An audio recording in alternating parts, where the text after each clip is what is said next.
Now that the Oscars are in the books, you might be wondering if you should catch up on some of the nominated movies. Luckily, our Oscars expert, jack of all trades, Jack Linehan, watched all the movies, so he's here to tell us which ones are worth watching. Okay, Jack, time is money, especially when you're a mama of Very two. true. So, I know one of the movies is like 3.5 hours long. Yeah, we'll get to that. Okay, we'll get to that. So walk us through like some of these big celebrated movies and if they're worth it. Yeah, we'll start with the Best Picture winner, the Best Director, Best Screenplay winner, Anora. I think it's worth it. I think it's always worth to watch the Best Picture, just so you can kind of get a sense of, oh, this is kind of what encapsulates cinema in that year.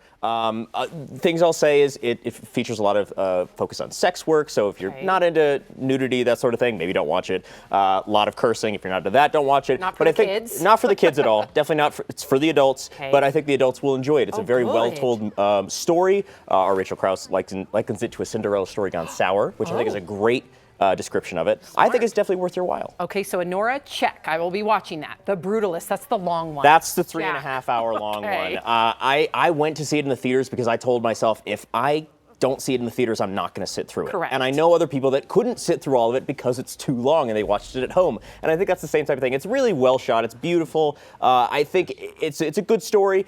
I think it's one that if you want to watch it, if you're willing to sit through the time, go for it. But if you're someone who's like, I can't sit at watching a movie without 5 minutes before checking my phone, not worth your time. This is going to be one you have to sit and pay attention to throughout. And if you're easily distracted, not worth it. So it was really long, like Adrian Brody's speech. Yes, very long. Adrian Brody's speech was the brutalist of the Oscar speeches. Okay, we have 1 minute. You got to talk to us. And I saw this one.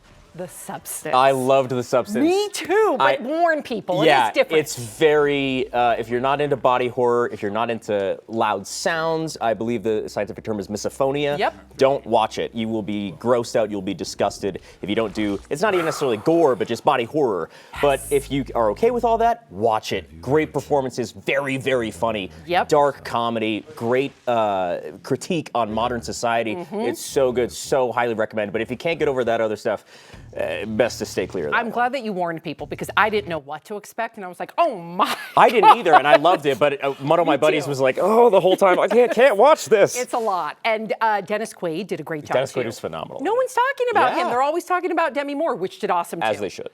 Jack Linehan, jack of all trades, thank you so much.